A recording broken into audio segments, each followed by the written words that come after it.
T V debates کا رنگ دیکھا ہے اور ان کے پیچھے جو مقصد ہوتا ہے، ظاہر ہے ایک عام آدمی بھی اس کو سمجھ سکتا ہے کہ ان کا مقصد مزید نفرت کو پھیلانا اور عام کرنا ہے۔ اگر ٹی وی چینلوں کے اوپر سے محبت کا، آشتی کا، اتحاد کا پیغام دیا جائے تو بہت جلد جو زہر پھیلا دیا گیا ہے وہ ختم بھی ہو سکتا ہے۔ یہاں ہر طرف نفرت کی آگ لگی ہوئی ہے، اس پر اگر محبت کی بارش کا پیغام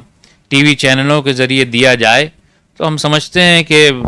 جلد سے جلد یہ نفرت کا ماحول ختم ہوگا، اور اس پر پردھان منتری جی کو سنگیان لیتے ہوئے خود سامنے آ کر لوگوں سے اپیل کرنی چاہیے، بھائی چارے کے ساتھ رہنے کی تعلیم دینی چاہیے۔ ان کو ایشور نے، اوپر والے نے ایسا مقام عطا فرمایا ہے، اگر وہ وہاں سے پورے دیش واسیوں کو راستہ دکھائیں گے، اور راستہ سچائی کا دکھائیں گے، امن کا دکھائیں گے، محبت کا دکھائیں گے، اور دیش کی ترقی کے لیے آگے آ کر کام کرنے کا دکھائیں گے، تو ہم سمجھتے ہیں کہ یہ ماحول جو بن رہا ہے یہ انشاءاللہ ختم ہو جائے گا۔ اور جو لوگ حضرت محمد صلی اللہ علیہ وسلم کے اوپر جو غلط ابرد ٹپنی کی گئی ہے اس کے روش میں آ کر اور اس کے خلاف مظاہرے کر رہے ہیں، تو ڈیموکریسی میں ان کو مظاہرے کا حق حاصل ہے، لیکن وہ کوئی ایسا کام نہ کریں جس سے سرکاری سمپتی کو نقصان پہنچے، کسی اور شخص کو نقصان پہنچے، کیونکہ ہم اس امت اور اس نبی کی امت ہیں اور اس امت کے فرد ہیں اور اس دین کے ماننے والے ہیں جو سرتاپا سلامتی کا پیغام لے کر آیا ہے۔ اسلام کے معنی بھی ہے سلامتی کے، اپنے آپ کو اللہ کے حوالے کرنے کے، اللہ کی باتوں کے آگے سر جھکا لینے کے، اور محبت اور بھکتی کے ساتھ زندگی گزارنے کے۔ لہذا جب ہم اس دین سے، اس نبی سے تعلق رکھتے ہیں جس نے اپنے اوپر کوڑا پھینکنے والی عورت کے بیماری کے حال میں اس کا حال چال لیا، اس کے گھر گئے، اور آپ کی یہ اعلیٰ ظرفی اور اخلاق کا نمونہ دیکھ کر وہ آپ کے قدموں پہ گر گئی اور آپ کی انویائی بن گئی، تو ہم تو اس نبی کی امت میں ہیں۔ جو نبی کے خلاف آج بول رہے ہیں، ہمیں چاہیے کہ نبی کی سیرت، نبی کی زندگی، نبی کا اسوہ، نبی کس طرح زندگی گزارتے تھے، کیسے صبح و شام کرتے تھے، کیسے غریبوں کی مدد کرتے تھے، کیسے بیواؤں کی اور یتیموں کے سہارا بنتے تھے، ٹوٹے ہوئے دل کو کیسے وہ جوڑنے کا کام کرتے تھے، اس تعلیم کو لوگوں تک پہنچانے کی ضرورت ہے۔ نپور شرما اور ان کے ساتھ جو تھے جندل، ان کو اگر حضور پاک علیہ الصلوۃ والسلام کی جیونی پر آدھارت کتاب، یعنی ان کی سیرت کی کتاب دی جائے کہ وہ پڑھیں اور 2 مہینہ اس کا ادھین کریں، پھر حضور صلی اللہ علیہ وسلم کے بارے میں کچھ کہیں، تو ہم امید کرتے ہیں کہ وہ خود اس پر نادم ہوں گی اور دل سے معافی مانگیں گی اور محمد صلی اللہ علیہ وسلم کی پرشنسک بن جائیں گی۔ نپور شرما نے یہ بات کہی تھی کہ جو ہم نے کوٹ کیا تھا ٹی وی ڈیبیٹس میں، وہ کسی دھارمک علماؤں کی کتابوں سے ہم لیے تھے، وہ جو کوٹ ہم نے کیا تھا، اور اگر وہ غلط ہے تو ہم اپنے بیانوں کو واپس بھی لیتے ہیں۔ باوجود اس طرح کی باتیں ہوئی ہے، کیا نپور شرما کے مقصد کچھ اور تھے؟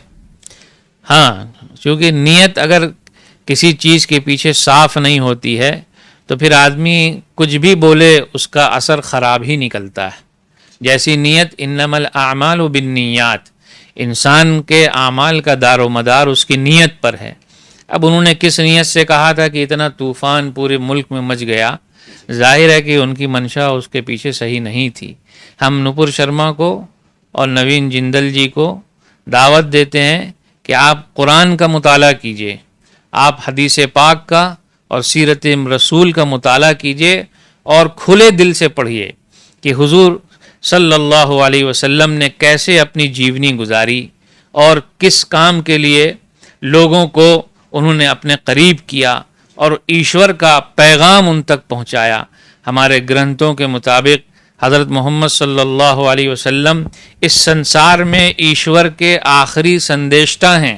اللہ کے آخری نبی ہیں، نبی آخر الزماں ہیں حضرت محمد مصطفیٰ صلی اللہ علیہ وسلم، اور تمام انسانوں کے لیے بحیثیت نبی ہیں۔ قرآن میں کہا گیا ہے کہ اے نبی،